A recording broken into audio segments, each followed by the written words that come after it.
Hello, everyone, and welcome back to I guess this is our fourth podcast. Really, our only topic is Spider-Man Into the Spiderverse.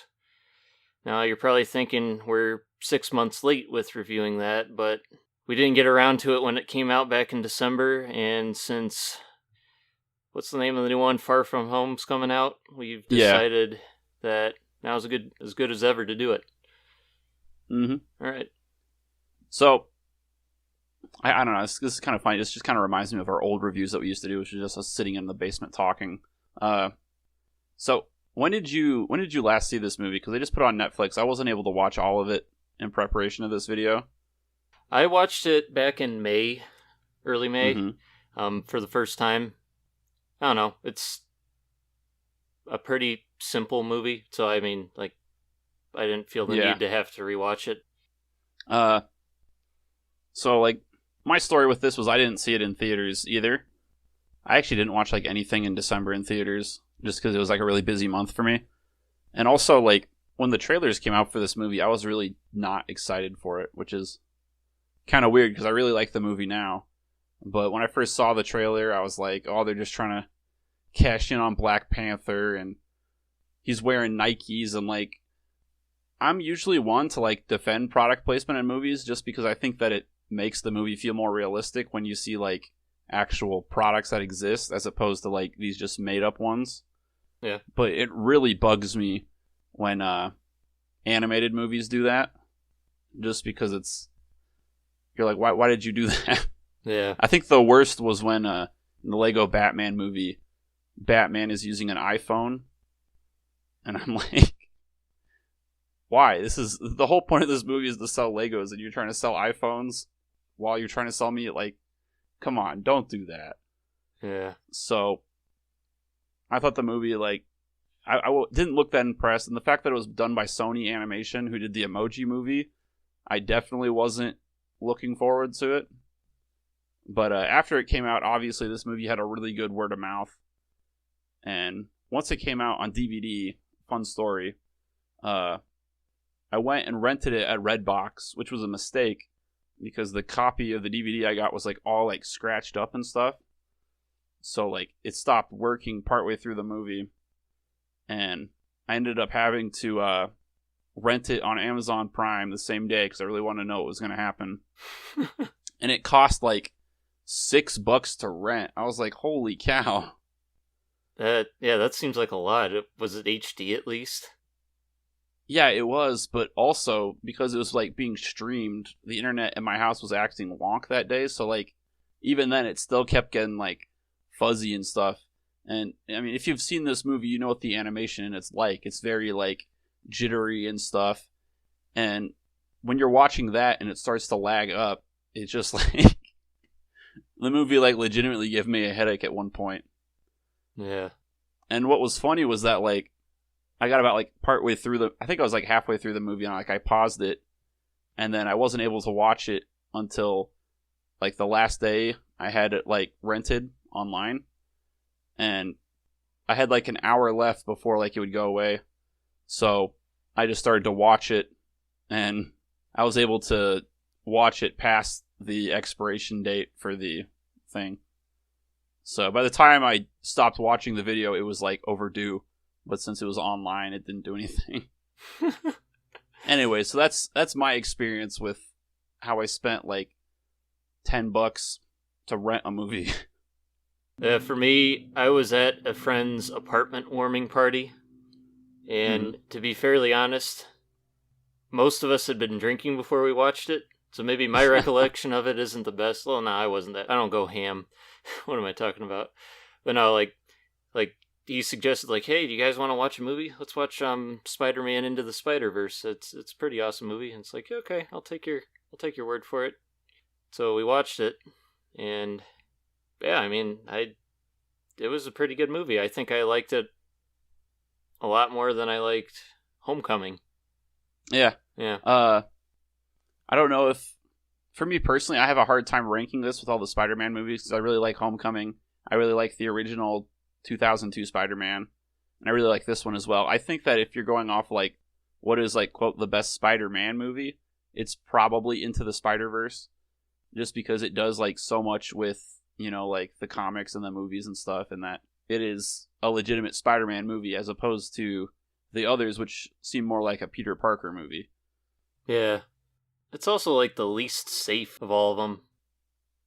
You mean like it makes the most like hardcore choices and stuff? Oh yeah, I mean like that's the one thing that I didn't like about Homecoming, but then again, you could say that about pretty much any like non-Avengers movie. It's like they kill off Peter Parker like in the first 10 minutes or so, and it's like, damn, I didn't see that coming. Yeah. But I guess it makes sense since they wanted Miles to be the like main focus point or the focal point of the movie, like the main character. But yeah, it's like that really surprised me. It's like, huh. Yeah, I mean, you're going into like a kids movie, you're expecting it to be very, childish, just like any other animated movie, but characters get killed off, people are using guns. It's awesome. Another thing I think that should be brought up is that a few years ago we did an episode about comic book movies we wanted to see, and Spiderverse was one of the comics that we mentioned. In that video we were saying we wanted it to be a live action one where they brought all the actors who played Spider-Man together. And I'm still a little upset that like Tobey Maguire or someone didn't show up in this that movie. But overall, I think it did a really good job of having the different types of Spider-Men in it. And I also really liked the contrast all of them had, all their suits were very different. When they're like running together, like you could tell who was who, which was really cool. Yeah. But if I had to put like the two best things I like about this movie is one, the way that it's like filmed was apparently like when they were developing it, they wanted to make sure that like almost every scene of the movie could be made into a panel on a comic book. And you really start to like feel that when you're watching the movie, especially like the scene that really stuck out to me was when Kingpin is like clicking his pen, and then it cuts to like a flashback, and then it cuts back to him clicking the pen, and then it cuts to another flashback. Like, it was just something that was straight out of a comic book. Like, when you watch the movie, it makes you feel like you're reading a comic book. Honestly, like, the only like superhero movies I can really say are like that are probably this one and the new Avengers movie, just because there's so much in that movie that you're just feeling overwhelmed the whole time. And then the other thing I really like is just the animation style. Because, I mean, when me and Connor were kids, animated movies were always 2D. And then, like, Shrek and Toy Story showed up, and they were 3D movies. And like, we might get, like, 1 or 2 CGI movies a year. And it was usually, like a pretty big deal. Well, now we get, 10, 20 3D animated movies a year. And for the most part, they all look exactly the same. Yeah. Into the Spiderverse is like the first movie I've seen in like a long time that's an animated movie where I'm like, whoa, I've never seen anything like this before. Especially like towards the end during the Super Collider battle. There's just colors and bubbles and just stuff everywhere. I was just like, wow. You have any thoughts on that, Connor? I really enjoyed the style too. I'm not the biggest fan of 3D animation, but I think they found a way to kick it up a notch. Mm-hmm. It's like, the annoying thing about 3D is that it can be very, very cheap looking, but thankfully they decided to actually try to add some flair to it. Yeah. I mean, like you said, you could take a single frame and it would look like a 2D like drawing almost. Mm-hmm. Not really quite cel shaded, but at least better than what you would see from a studio like Illumination or something like that. Yeah. Yeah. And I just think it's so funny that like one year Sony Animation releases the Emoji Movie, which was like the pinnacle of like bad animated movies. It was just cliche. It was boring looking. And they released this, which is just, it's literally the other side of the spectrum. Yeah. The funny thing is, like, you know what? Is there like a comparison? Like, how much did the Emoji Movie make compared to this? I imagine it was quite a bit less. Well, I think the Emoji Movie still made a decent amount of money. Yeah. Let's see. Check an IMDb to see if they say how much money it grossed. This movie made $35 $35 million opening weekend. Let's see. It's $375.5 million overall. Mm-hmm. And Emoji.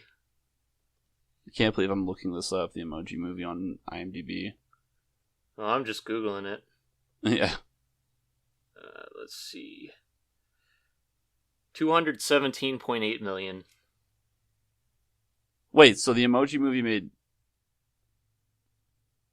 Made more? It made less. Oh, okay. Yeah. 217 versus 375. Oh, yeah. That is less. Yep. Uh, But, I mean, that's still like 4 times its budget. mm-hmm. So they made money back on it, which, well, Into the Spiderverse had a $90 million budget. And then Emoji had like 50.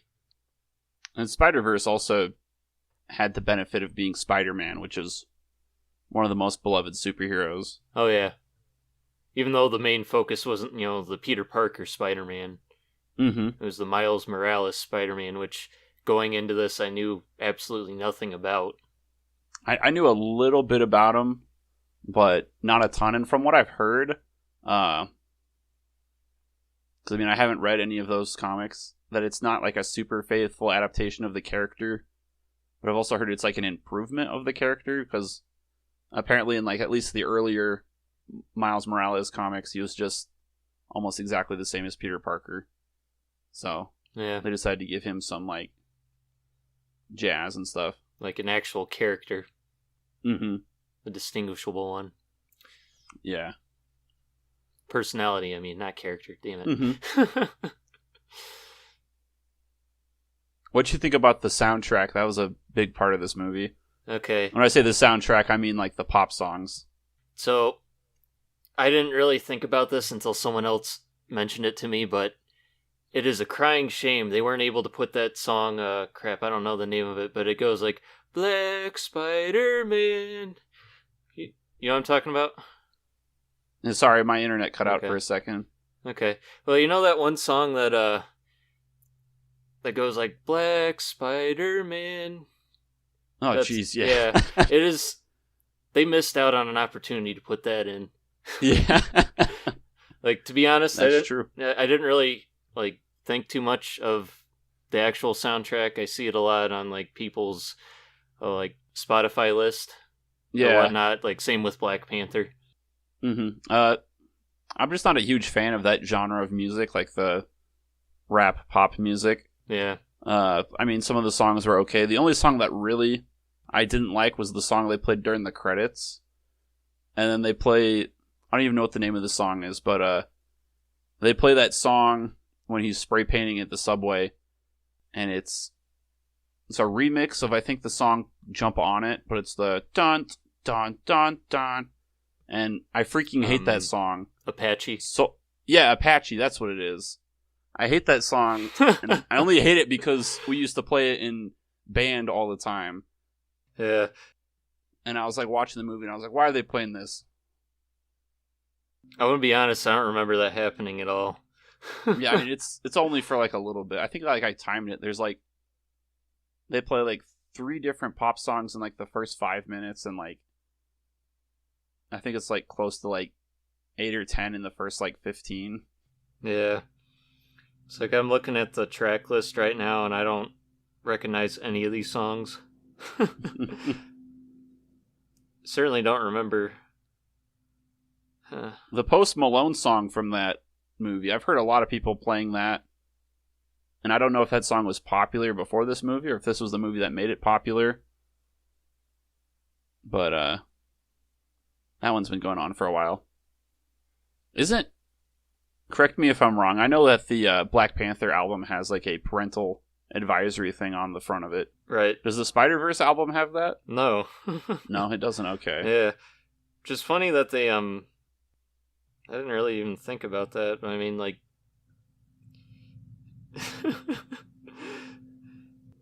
I kind of had the same like experience with that. I can't really like think of any of the songs that were in that. Yeah.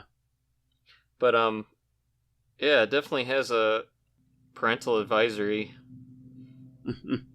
But for what? Oh. Is this Spider-Verse or Black Panther? Black Panther.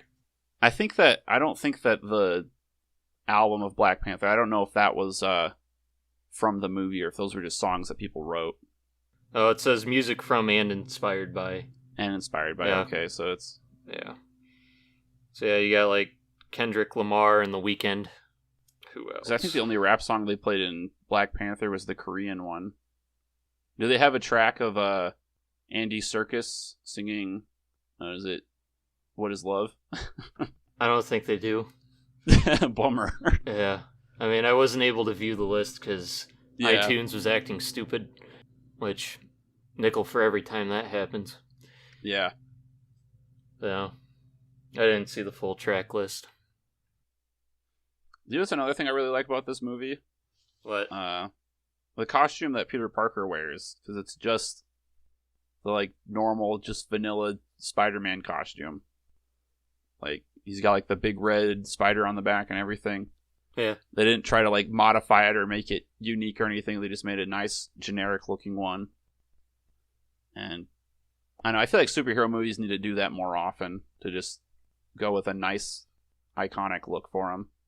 Yeah. I mean, probably my least favorite thing about the current Spider-Man is that his costume, it's cool that the eyes move, but aside from that, it's not that great. Yeah, it's just pretty much a Iron Man suit and Spider-Man suit form. Yeah.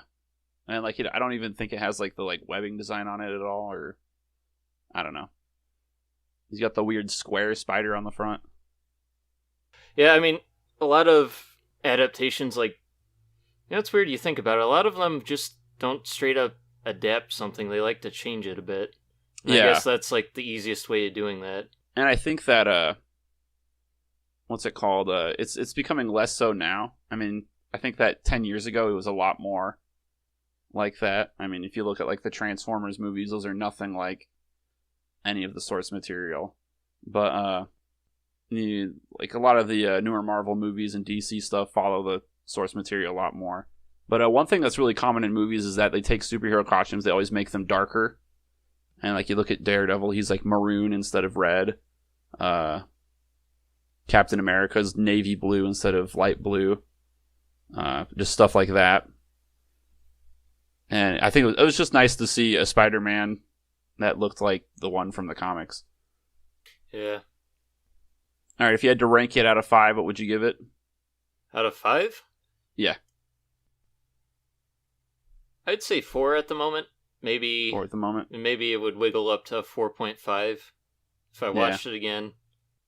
I think I would give it a 5, but mostly just for the animation style, just because it's so different. Yeah.